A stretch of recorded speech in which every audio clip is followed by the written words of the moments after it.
I think Yves might be able to shed some light on this, because when you talk about AI being, say, 70% and human input 30%, I mean, the AI itself presumably has been trained on data which was originally owned by humans. It has also some copyright attached to it.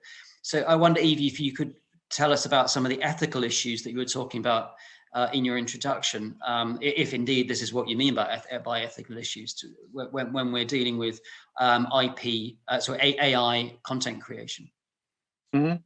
So first of all, I think these story generation experiments are really interesting, and they should happen, right? It really depends what you mean by content, right? So can a machine agent write a press release? Probably. Can they write a phone call, someone making a reservation for a restaurant? Probably. If we're talking about story generation with a narrative structure, it is impossible right now. And the bottlenecks to that are the largest bottlenecks in artificial intelligence today, which is how do you abstract low-level data into symbolic representations programmatically without the help of libraries. So you have a lot of libraries that are going to map certain words to certain narratives and stuff like that, right? But I'm talking about ground up machine readable narrative structure. And that is going to be sort of a fairly long way, because the AI community doesn't actually agree on basic definitions of what that would look like. So we're a very long way from that. And the state of the art, which is GPT-3, can write very coherent text, very grammatically coherent, cogent text. And remember, it has billions of parameters. It has yet to write a coherent story narrative. So we're a very, very long way from that. In terms of ethics, there's an enormous amount of issues around the data that was used to train your model, right? And we're really trying to solve that at USC by putting together the largest database of scripted and video content for all the studios to use as a common training pool for their own models. But I can tell you the legal challenges to that are enormous. And frankly, we're in unknown territory as far as the ethics go, as far as the IP implications go, because you have to remember some of this content was written with contracts that did not include a clause on machine intelligence, right? So new contracts do have these clauses, but for the most part, that content was generated without any kind of IP protections or an IP framework to understand what that looks like. If you use this content to train a model, who owns the model? So we are at the very early stages of it. Number one. Number two, big studios are thinking about it very aggressively and very intelligently, in my view. Number three, things will happen in the next few years that will unlock this potential, at least from a legal and organizational standpoint.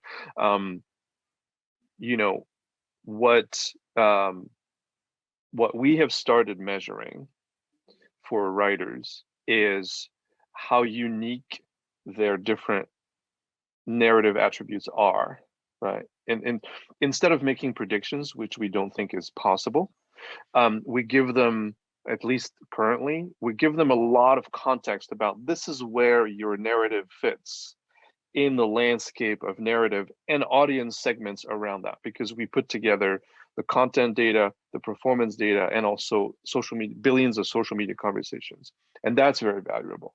What I think a lot of the creatives and decision makers around creative lack is context, right?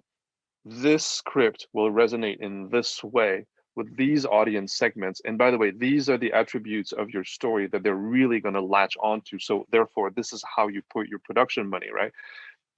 For this project, people will pay close attention to the story, not so much to the cast. They'll pay really close attention to the VFX, etc. So this is how you put your money in the production process.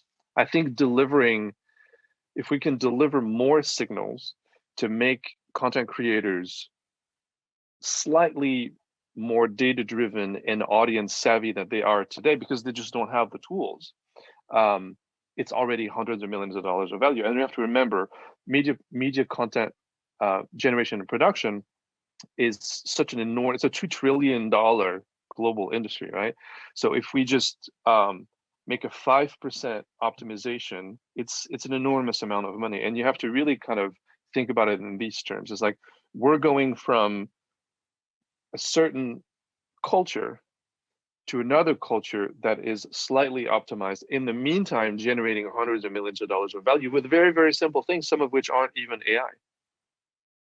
So there's an education piece clearly needed. Is there, I think you're alluding to it there, Yves, is there also a new set of skills needed to be able to work with AI, understand AI from a creative point of view, or indeed a producer's point of view? What does everyone think about that? A new set of maybe some training, maybe some skills, maybe just... Yeah, so 100%. And as a matter of fact, we are rolling out a training program for media executives.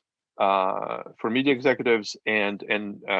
executives more that are more IT executives in the studio system, in order to accelerate. I mean, this is the biggest bottleneck in adoption, not just in media, everywhere, right? It's the incapacity to think computationally. So we're rolling out a computational thinking course that will be directed towards non-technical media executives. We have a special course for them, and we have a special course for technical media executives, in order to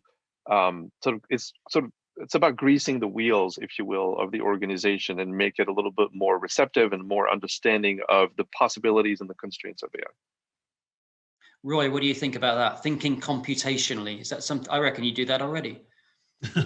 Yeah, so the research guide's kind of built in. It's definitely 100% sure. I think what Yves is describing as education with a capital E, all up and down the chain, is probably a great thing to have, especially at the executive level. I think he's probably going to be very successful with this, because when it comes down to AI and machine learning, there is a lot of excitement, there's a lot of buzz, and there's a lot of talk about potential applicability, but there are a lot of big questions like we've covered here today. And some of them are kind of in and around, what it can and cannot do. So some fundamentals are definitely going to be, I think, well received by the market, generally speaking.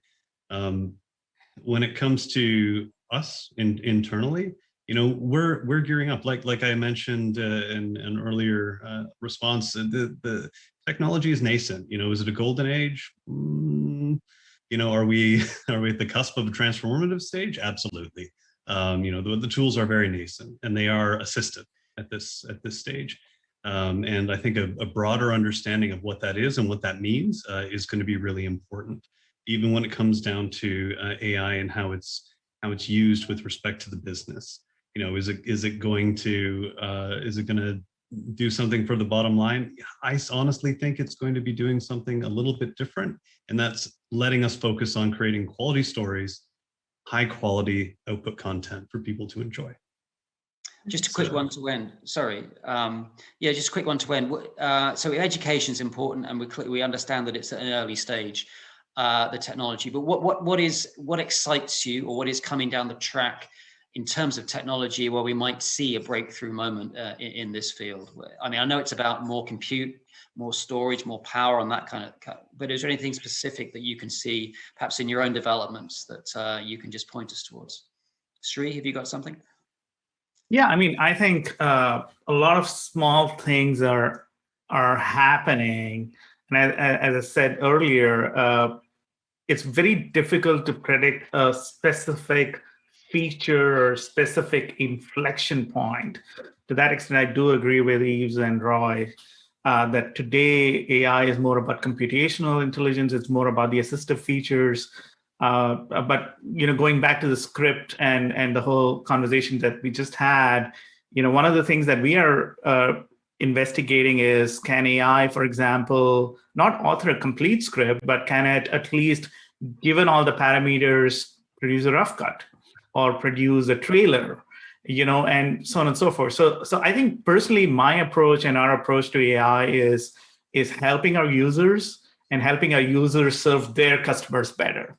because I think that's the best way to kind of make a dent here and to kind of garner more acceptance and get more people from the camp where they are questioning or more inquisitive about AI to the camp where they are more enthusiastic about AI.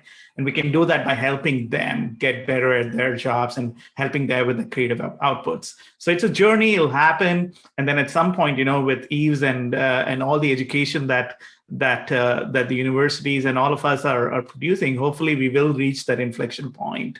But yeah, it's a journey in my opinion. Nadira, do you have anything to add on that one? Yeah. First, one thing about education is crucial, especially in our field, in the entertainment field. But also a change of mindset is crucial, because if you only focus on education, it's like casting pearls before swine. The mindset of creatives, the mindset of entertainment executives needs to change as well. That's one thing that I think is very important. Secondly, also what I am excited about is also that AI tools will democratize the space. If you make AI tools available to everybody, all of a sudden, it's the 99% gets access to these creative enhancers and not just the 1%. I think that is something that excites me for the next coming years, especially if you consolidate many AI tools into one ecosystem, because there's a lot of fragmentation happening in this space.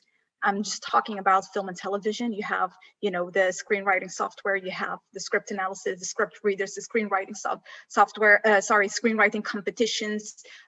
There's too much going on and there's no consolidation. I think if we, for the coming years, if this industry manages to kind of consolidate all of these AI tools into one ecosystem and kind of opens it up, this is the first step towards democratizing this business, democratizing entertainment. Everybody can create, everybody has an opportunity, has a shot. I think that will lead to better content, more interesting content, original content, and that's going to benefit everybody. Terrific. That's a very positive note to end on. Thank you so much for your time. It's a fascinating conversation. Thank you, Roy, Sri, Nadira, and Yves for your time. Appreciate it. Thank you.